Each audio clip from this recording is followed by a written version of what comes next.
da mastaba origina a primeira pirâmide escalonada que evolui até se converter no monumento de maior simbologia da arte egípcia. A maior pirâmide construída é a do faraó Quéops, e que segue em importâncias de Quéfren e Miquerinos, todas elas no Vale de Gizé. Estas três são as primeiras pirâmides construídas, e não foram nunca superadas em tamanhos nos séculos posteriores. A mais pequena delas, a de Miquerinos, tem um peso superior ao das maiores das construções modernas.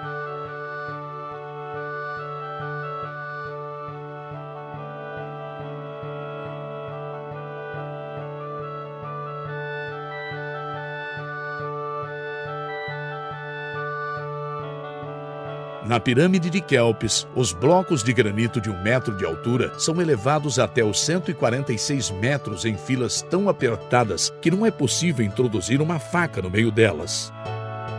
Toda a superfície da pirâmide esteve originalmente toda revestida por faixas de diferentes cores e foi reservado dourado para a cúspide. A pirâmide contém em seu interior 2 câmaras funerárias, uma no centro e outra abaixo do nível do solo, comunicadas por estreitos corredores que se fecham para evitar profanações.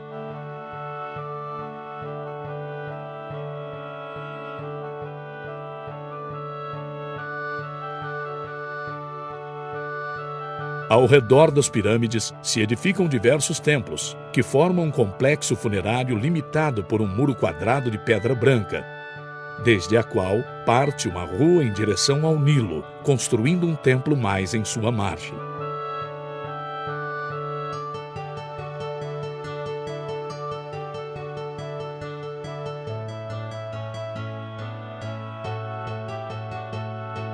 Mais adiante, construídas mais de 80, as pirâmides serão substituídas pelos hipogeus, tumbas escavadas em acantilados do Nilo ou diretamente no solo, como os descobertos no Vale dos Reis.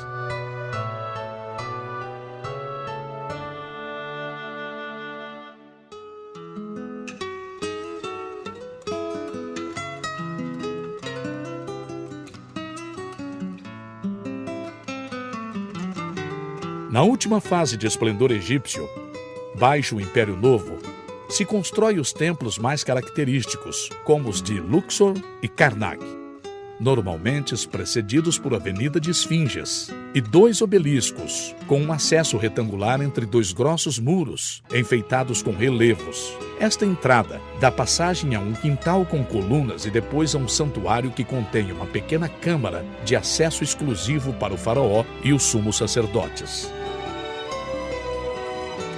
Nos últimos 1000 anos de civilização egípcia, a sucessão constante das dinastias e as influências de outras culturas, especialmente a grega, marca o declínio de suas formas arquitetônicas.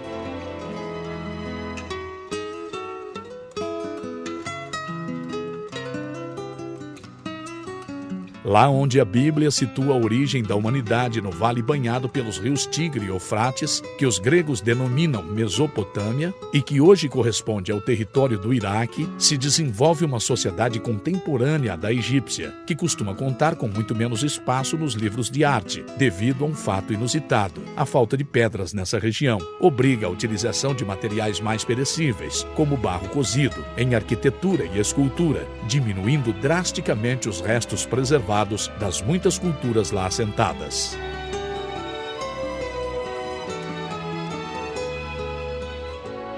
A construção mais característica da Mesopotâmia é os zigurates, normalmente associadas aos templos, que consiste numa torre formada por terraços, escalonados de perímetros cada vez menor, à medida que se elevam, às quais se acede por rampas. O esquema dos zigurates se repetiram em palácios hoje completamente desaparecidos, como os dos jardins suspensos da Babilônia, que foi, sem dúvida, o mais famoso de todos.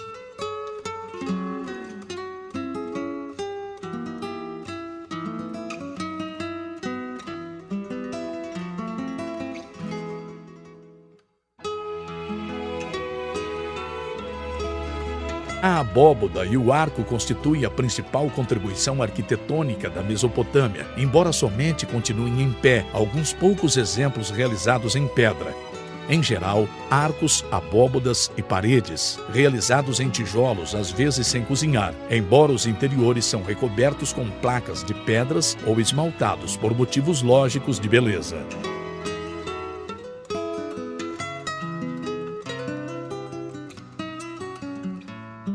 Na escultura, um traço comum das primeiras culturas da Mesopotâmia é a atitude entre hierárquica e benevolente que imprimem as características estátuas das mãos dadas diante do peito, a mais famosa das quais corresponde o rei Gudea de Lagash. Se preserva também alguns fragmentos de relevos divididos por faixas que cumprem a função como a arte egípcia de representar a dimensão da profundidade. A escultura assíria brilha especialmente na representação de animais, como os imponentes touro de 5 patas e rosto humano, esculpido na entrada dos palácios, ou os cavalos e leões que aparecem nas cenas de caças dos relevos nas salas interiores. O traço poderoso, ao mesmo tempo elegante do contorno da musculatura dos animais e clareza da composição nas dinâmicas e com frequência cenas violentas dos relevos e a escala monumental de muitas obras fazem do período assírio talvez o mais simbológico da arte na Mesopotâmia.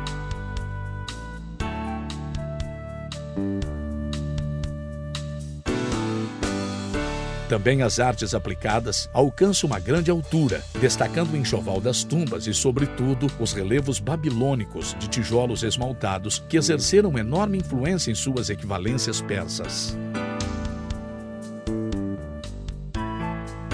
No território do atual Irã, a cultura persa recolhe influências dos territórios que caem sobre seu domínio durante sua rápida expansão, principalmente Mesopotâmia, Grécia e Egito, fazendo um resumo próprio de suas formas baixo uma estética que é devedora, sobretudo, da arte assíria e babilônica.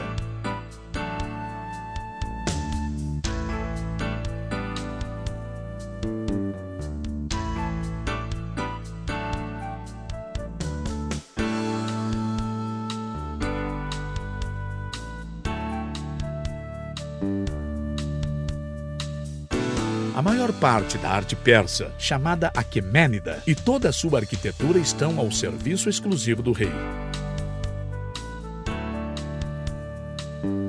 Tantos magníficos palácios edificados sobre terraços que ainda permanecem grandes restos, como tumbas reais escavadas em grandes alcantilados. Dos palácios, os mais representativos são os do conjunto de Persépolis, cidade que em seus dias, moradia do Senhor do Mundo Conhecido, provocando ciúmes do próprio Alexandre Magno, que incendiou a cidade quando pôde devolver a visita que os persas tinham feito à Grécia uns 150 anos antes. O imenso terraço de Persépolis se acede através de uns escalões de suave pendente enfeitada com baixos relevos, que representam de perfil a hierárquicos e barbados portadores de oferendas e também os simbólicos combates entre o touro e o leão, de enorme força expressiva. Os restos dos palácios de Persépolis aparecem hoje como uma interminável sucessão de quintais, dependências diversas e enormes estâncias, chamadas de apadanas, cujos desaparecidos tetos eram sustentados sobre um bosque de colunas de mais de 20 metros de altura. A maior das apadanas, construída pelo rei Xerxes, apenas restam hoje 13 colunas em pé, mas ainda se encontram entre as maiores naves construídas até hoje pelo homem. A adoção de janelas nos muros constitui uma contribuição original de sua arquitetura, já que os edifícios egípcios e mesopotâmicos careciam delas, iluminado apenas timidamente desde o teto. As representações animalísticas de grifos, leões e mais leões com cabeças humanas, estão inspirados claramente na arte assíria e babilônica, embora os touros sejam representados apenas com 4 patas. Uma vez mais, o vigor dessas musculosas criaturas avançando de perfil ficam realçadas pelo rotundo desenho e a harmoniosa gama de cores. Na Idade Antiga, algumas das culturas que se desenvolvem em torno ao Mediterrâneo deixam provas contundentes do esplendor que alcançaram. envolvidas nos lauréis de lendas. As 7 maravilhas da Idade Antiga refletem a fé incansável que o homem alcança em sua capacidade criativa, que não se detém, mas diante de nenhuma dificuldade. 5 das 7 maravilhas do mundo pertencem ao mundo grego, coincidindo com seu momento de maior atividade nos séculos III e V a.C., em que a arte, a ciência, a cultura e o comércio alcançam um desenvolvimento que a humanidade não voltará a ver mais de 2000 anos depois.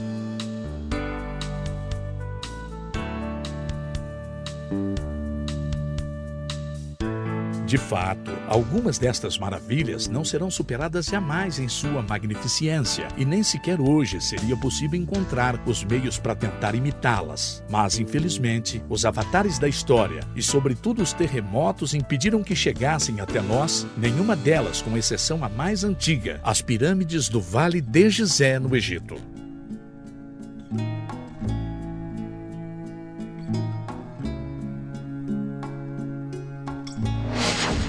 Os jardins suspensos da Babilônia foram ordenados pelo rei Nabucodonosor ao redor do ano 600 a.C.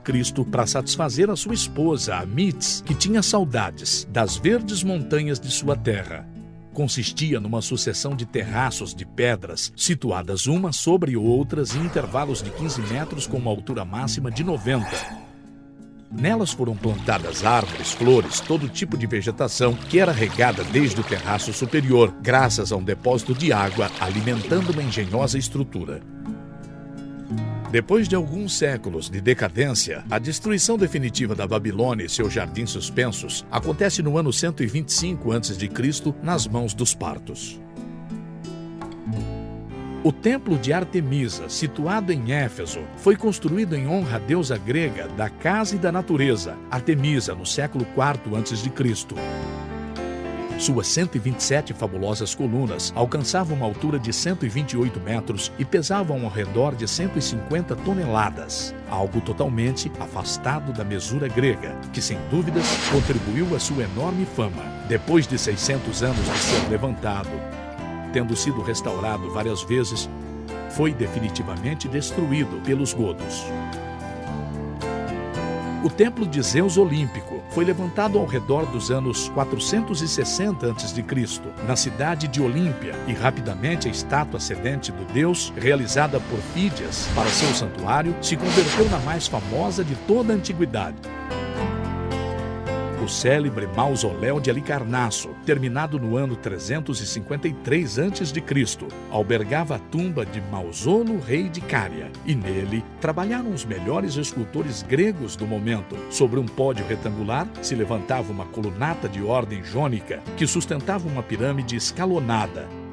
Sobre esta, a uns 50 metros de altura, o rei e sua esposa estavam majestosamente representados sobre um quadrado.